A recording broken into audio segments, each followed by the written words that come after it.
có cho sao câu nhóm đi đây cùng thư phong nè miên tang ở lại khởi đi đây đây thằng mua cho khởi với câu sân mắm rồi tự đó lấy nạn nơi nè prom tiền đó nghe tao cho chẳng bóng ơn ơi thôi mày liền đi đây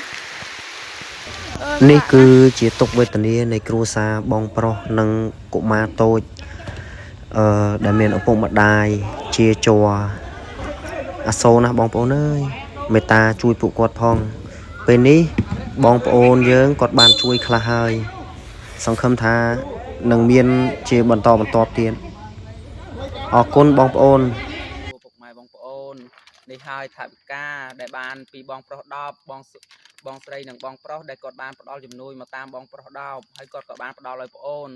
ដល់ហើយប្អូនក៏បានយកលុយមកទិញតង់ដើម្បីចង់ឲ្យកូនជួយខែនេះខែភ្លៀងវាលំបាក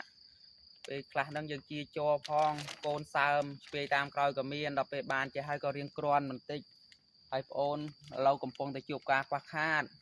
ប្អូនណាដាច់ដោះគោ2ថ្ងៃហើយទឹកដោះម្ដាយក៏មកគ្រប់គ្រាន់ព្រោះគាត់ធ្វើការហត់អត់សូវបានហូបគ្រប់គ្រាន់នឹងគេហើយប្អូនសង្ឃឹមថាពុកម៉ែបងប្អូនដែលបានឃើញវីដេអូមួយនេះ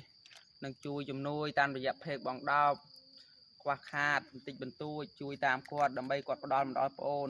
ដើម្បីប្អូនដោះតលជីវភាពដែលកំពុងលំបាកមួយនេះហើយសង្ឃឹមបងប្អូននឹងជួយទាំងអស់គ្នាបងប្អូនសូមអរគុណទុកជាមុនសង្ឃឹមវីដេអូនេះនឹងដល់អ្នកដែលមានគុណទាំងអស់ដែលជួយជំនួយឲ្យប្អូនមានតែប៉ុណ្្នេះឯងបងប្អូន